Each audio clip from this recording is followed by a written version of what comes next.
This is Lessons in Leadership. I don't need to look at the teleprompter. I know what it is. It's Lessons in Leadership. Steve Adubato with my colleague, Mary Gamba. Mary, listen, we're taping on April the 2nd. It'll be seen later.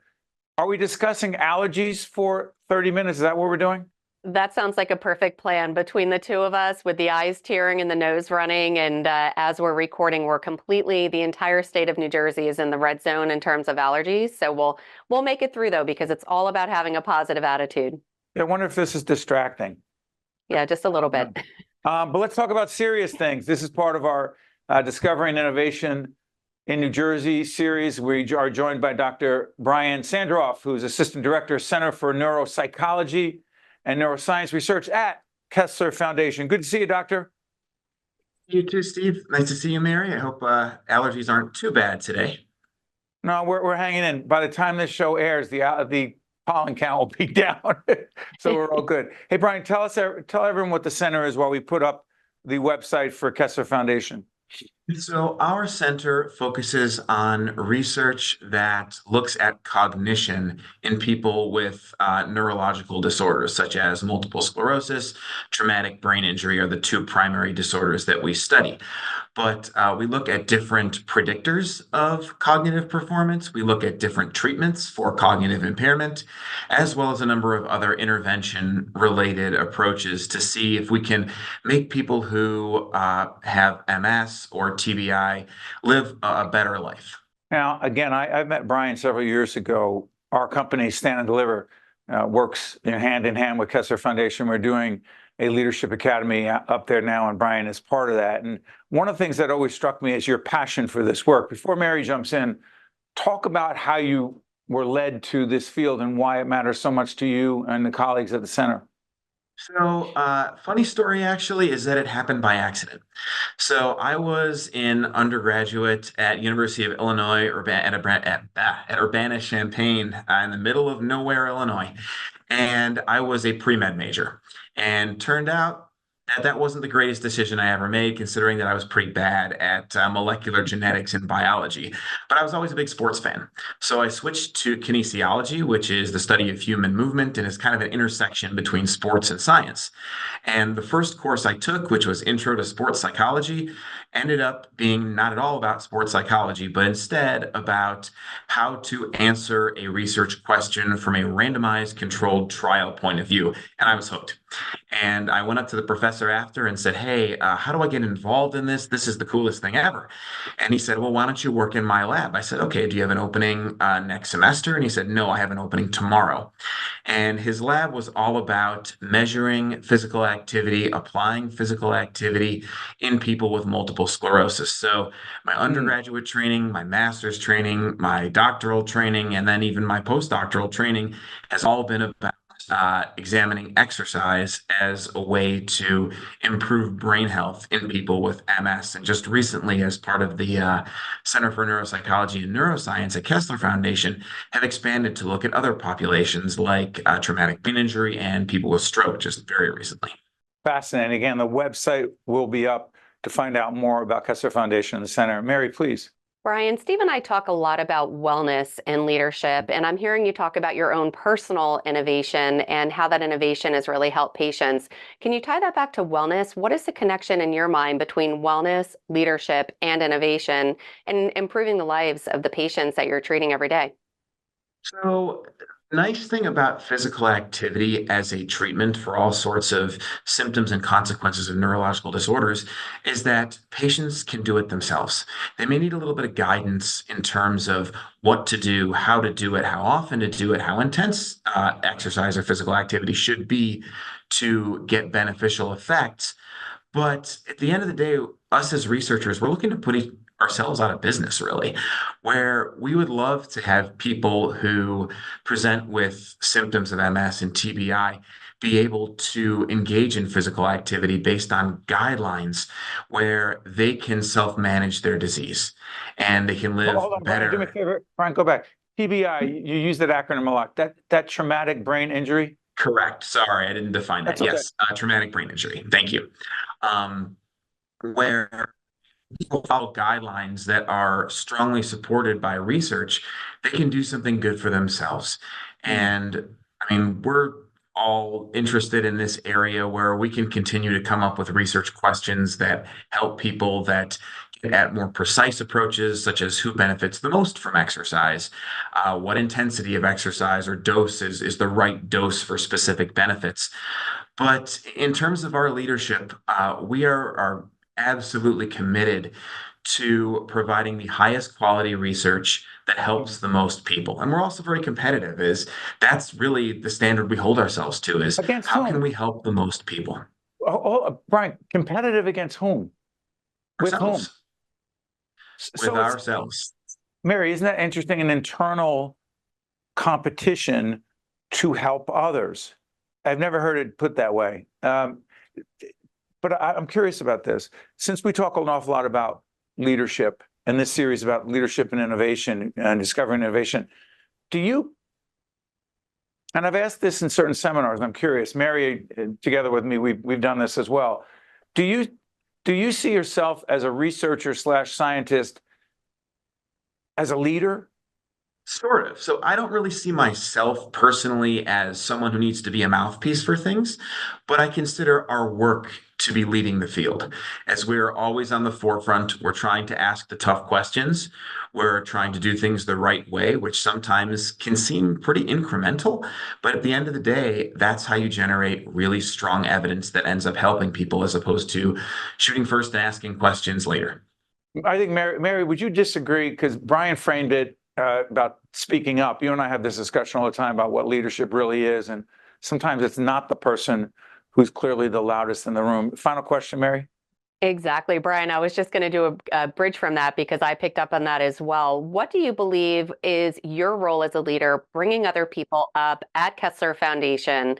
What do you see as your role leading, coaching, mentoring others on your team? So I see two things primarily. First, getting people excited about what we do, getting people to buy in to what we do. And then second, I believe that once that buy-in is established, people hold themselves to a really high standard because they always understand what it is they're trying to do and why it's important. And if they can do those two things, or even speak about them in a seminar or in a presentation, I think they're doing a good job. Brian, thank you for joining us. We really appreciate it, but I do want to disagree with you. You are, and your colleagues are, leaders. You just are. I've known and worked with you and your colleagues for a long time. You're making a difference and helping other people and leading the way in that regard. Dr. Brian Sandroff from Kessler Foundation, part of our Discovery and Innovation in New Jersey series. Thanks, Brian. Thanks for joining us. Thanks, Steve. Thank you, Mary. Have a great rest of your day. You got it. Stay with us. We'll be right back. This edition of Lessons in Leadership is made possible by the Buccino Leadership Institute at Seton Hall University, Prager Metis, Valley Bank, the International Union of Operating Engineers Local 825, the North Ward Center, the New Jersey Sharing Network, the Helix, Horizon Blue Cross Blue Shield of New Jersey, Fedway Associates Inc., Port Authority of New York and New Jersey, Veolia, Resourcing the World, Choose New Jersey, and Seton Hall University, showing the world what great minds can do since 1856. This is Mary Gamba. If you want more leadership tips and tools, log on to stand-deliver.com. That's stand-deliver.com. Promotional support for this edition of Lessons in Leadership with me, Steve Adubato, and my colleague Mary Gamba has been provided by NJ.com, NJBIA and New Jersey Business Magazine, CIANJ and Commerce Magazine, and the Meadowlands Chamber and Meadowlands Media.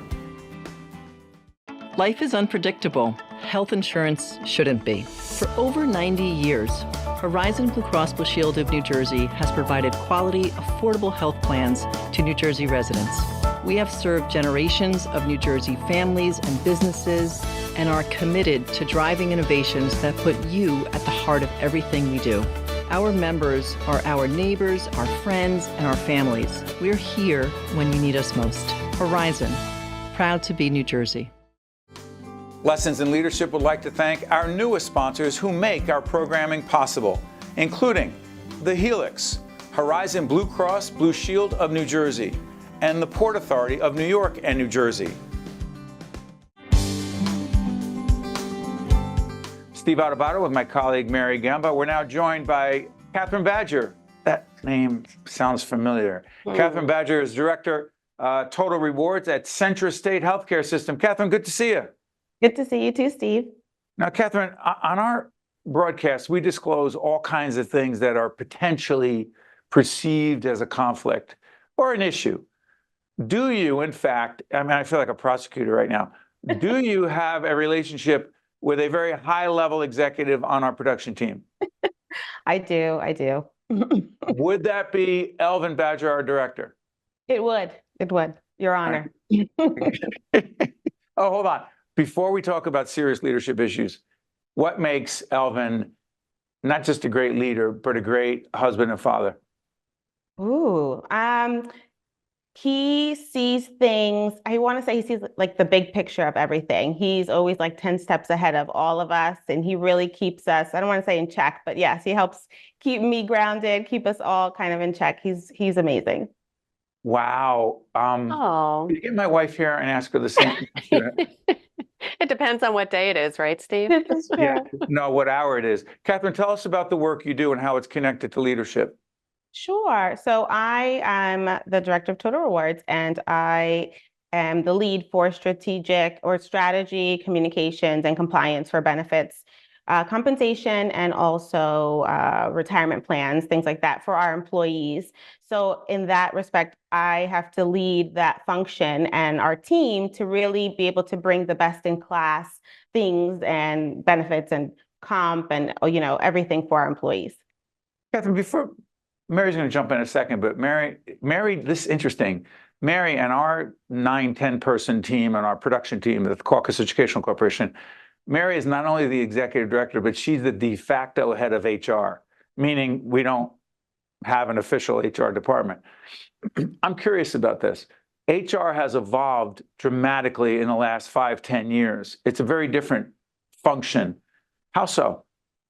I think we've really brought a more, I would like to say, humanity to it again. I think they put the human back in human resources, especially after the pandemic. We really had to take a step back and realize that these are not just worker bees. These are people with home lives and parents and children, or even, loneliness issues at home. So I think everyone had to take a step back and bring wellness to the forefront, which has been a huge factor since the pandemic, really bringing everyone's mental health, emotional, physical, full body health to the forefront and in the workplace as well. So important. Mary, please.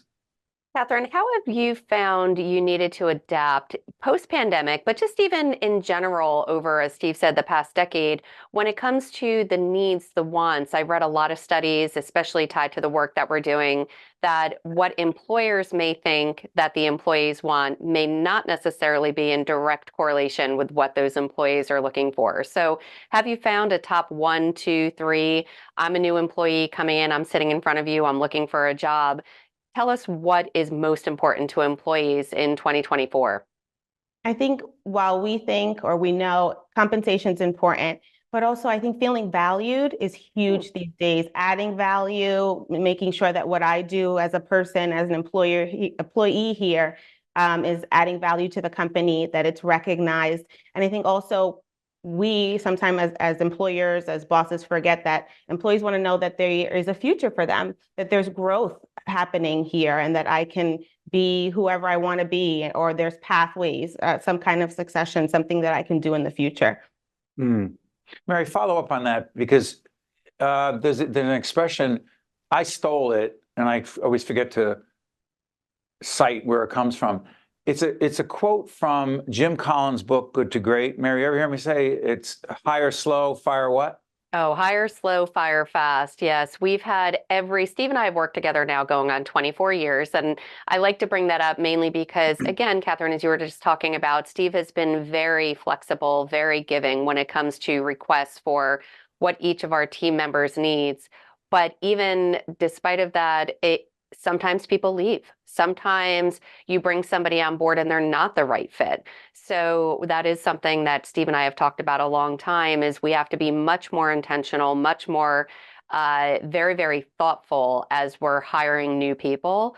As you are hiring new people, what are, if for somebody watching this who's out there looking for a job, they've got their resume out there, what do you look for in that candidate that's saying, yeah, they are definitely CentraState material?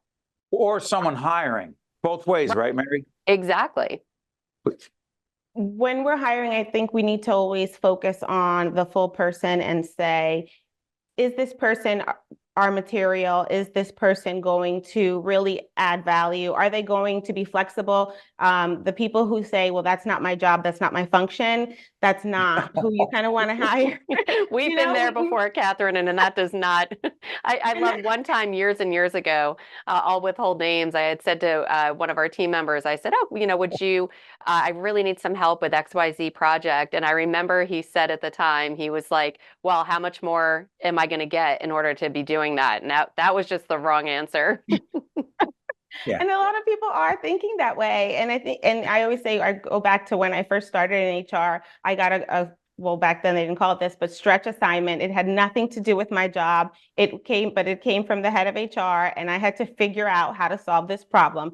And I figured it out. And I think that's what really boosted me in my career in HR, is always saying yes, always would be willing to learn, always wanting to grow. And I think that's the best kind of candidate to hire in any field, in any company, any industry. Let me make this really tough on you, okay? So there's a chapter, I'm very uncomfortable promoting my book, but in this book, Lessons in Leadership 2.0, the tough stuff, there's a chapter, and it asks a question, but in the chapter, I try to answer the question, and the question is everyone a leader? And I make the argument that everyone on a great team, not a mediocre or average team, on a great team, everyone has to be a leader of some sort, regardless of their title, regardless of their position or their place in an org chart. Do you believe that everyone needs to be a leader of some sort, or can we be the best as an organization with people who do and wait to be told what to do? I know that's complicated, but I think about that all the time. Oh, I love that. I think I never thought of it that way, but now that you mention it, I think we all can be leaders, even, on great teams. I'll even say mediocre teams, because even if you're not leading people, you can lead a project. You can lead You can your lead job. yourself. Right, you can lead yourself. Very good point. You're being proactive and doing your job. You don't have to wait for me to tell you what to do. So yeah, that's a great point. Anyone can be a leader. We all have it in us to do it. We just have to bring it out each day and be intentional to do the work. Mary, do you think we can get Kathryn to work with it? No, I'm sorry. That was all part of our master plan. Don't tip your cards. But Mary, how many times have we had people say, I'm not, see, Kathryn said it's in someone, but it's our job as leaders at whatever the means at the top of an organization to bring it out in people. How many times have we have people either say or imply, I'm not, don't try to make me a leader. Exactly. It happens all the time. Wow, that's unfortunate. To your point, we all have it in us. We can do it. We just have to want to. Yeah. A quick follow-up on that, Kathryn, when it comes to leadership, and again, I feel like, sorry, this is another somewhat loaded, tough question, but do you believe that men and women lead differently, or that we need, because you're a woman leader in healthcare, I'm a woman leader on our team, do you feel like we have to lead differently? Is there a difference between the way that men and women have to approach their leadership style? Ooh, good question. What I would say, program do you think you came on to, Kathryn? It's I nothing. know. I should have known better. I hear you all the time, and No, I hear hold you guys. Kathryn, we have nothing but hard questions. I just don't have any answers. Go ahead, men and women in leadership. I don't think they do lead differently. I'm trying to think over time how my leaders have led me and helped me to become a leader and to be able to do my best. And no, I think everyone kind of comes from, again, a place of humanity. As long as we can remember that we're all human and we're trying to do our best and we want to learn, men and women can do the same type of leadership or have the same type of leadership style, in my experience. Well said. Let's do this. Kathryn, stay right there. I want to thank you officially for joining us, but is it possible to bring in someone behind the scenes who is directing the show as we speak right now? Kathryn Badger, our director. Alvin, can you come in right now? Yeah, you knew this was going to happen anyway, Alvin, so don't act like you didn't know. Elvin? I asked, I'm still trying to make sure. Yes, sir. Yes, sir. oh, sorry, what, multitasking is not in your job description? So, Okay. Elvin, I asked Kathryn about you, what makes you a great husband, father, leader, a great wife, mother, person, leader for your wife, for Kathryn. Oh, I'm very lucky to have married Kathryn and to have met her. I don't think we work. I think we work side by side. I push her, she pushes me. She's pushed me in my career, I've pushed her in her career. We raised the kids together. We're always on the same page most of the time when it comes to the kids. Most of the times, I'm the easier parent. She's the one who's a little more stricter than I am. But I think that we make a great team. And dare I ask, in our home, there's one CEO, and I know it's not me. It's not. And you, It's not me. It's not me. you're not. Hold on, Mary and I have worked with organizations where there are co-CEOs, and I never am convinced that co-quarterbacking or CEOs It's- work. Are you Kathryn? Co-CEOs of the home? He's COO. I'm the CEO, and he's the COO. That's perfect. I love that He makes analogy. sure our operations are 100%, and I just kind of help lead that, ensure that we're going to the goal. I'll tell you a quick story, Steve. I was in the mall with my sons this weekend, and I was looking to go buy a new iPhone. And I said, you know what? I think it's time to buy a new phone. And then my son was like, "You better call mom." And I was like, "What do you mean? I have a job. I make my own money." He was like, "You better call mom. When you come home, you better call I mom." love that. That is, So you know who the CEO is. yeah, the COO has to check with the CEO. And in our Yes. company, Mary, I've gone from being the CEO to working for you somehow. I don't even know how that happened. Oh, only on certain days, Steve. Most days you're the leader. Sometimes I just need to nudge you a little bit. Yes. Well, listen, Kathryn, I want to thank you so much for joining us. I'm sure this was not what you expected when we asked you to join us, but you've been Great. We learned from you. We enjoyed having you, and you're welcome back on our series anytime. Thanks so much. Thank you. Thank you so much, everyone. And thank you for Elvin. We'll be back. I don't know if that makes any sense, but we'll be back after this. This is Mary Gamba. If you want more leadership tips and tools, log on to stand-deliver.com. Promotional support for this edition of Lessons in Leadership with me, Steve Adubato, and my colleague Mary Gamba has been provided by NJ.com, NJBIA and New Jersey Business Magazine, CIANJ and Commerce Magazine, and the Meadowlands Chamber and Meadowlands Media. Lessons in Leadership would like to thank our newest sponsors who make our programming possible, including The Helix, Horizon Blue Cross Blue Shield of New Jersey, and the Port Authority of New York and New Jersey. All right, back with Mary Gamba, Lessons in Leadership. Mary, tell folks, do we ever talk about what we're going to talk about? Never. And I love it. My dad, your mom, my dad, I think I told you this. My dad, every single weekend on Sunday, he has this little sticky note and he writes down, stuff about our conversation, about the guests, things he likes, things he doesn't like. And he always says, he's like, you guys are not scripted. And I'm like, no, we are not scripted. And it's just because we're awesome like that. So thank you, Dad. And thank you, Fran, for watching every Sunday and Saturday. She makes it sound like there are two people watching. So hold on. There You are ready? two favorite guests who are watching. Hold on. You ready? Let's do this. Mary, as we speak, I was just talking earlier, we're taping on the 2nd of April, be seen later. Elvin is a sports fan. Scarlett is. Frank is. I am. Mary is not into sports. She likes hockey. So That hurts. That is like a dagger. No, I'm joking. It's a sport. I know. So hold on. Basketball, March Madness. We're on the back end. We don't know how things are going to play out. Where am I going with this? Okay, so we recently had an interview with Coach Bob Hurley of the legendary St. Anthony's basketball team. St. Anthony's doesn't exist anymore. Chasing Perfect, one of the greatest basketball coaches and leaders of all time. Check out our interview with Coach Hurley. His son, Danny Hurley, right now as we speak, attempting, we don't know how it's going to play out, to win back-to-back with the University of Connecticut championships in college basketball. What does that have to do with this discussion on leadership? In a recent interview, and we're going to get Danny Hurley on after, no matter what happens in this season, we'll get him on. Mary, his thing Danny Hurley says the reason his team has been so successful, one of the biggest reasons is they fight against being complacent. They fight against complacency. They fight against we're good. Translation, they're always striving for In Search of Excellence, 1984, Tom Peters and Robert Waterman, a classic leadership book. They don't find perfection.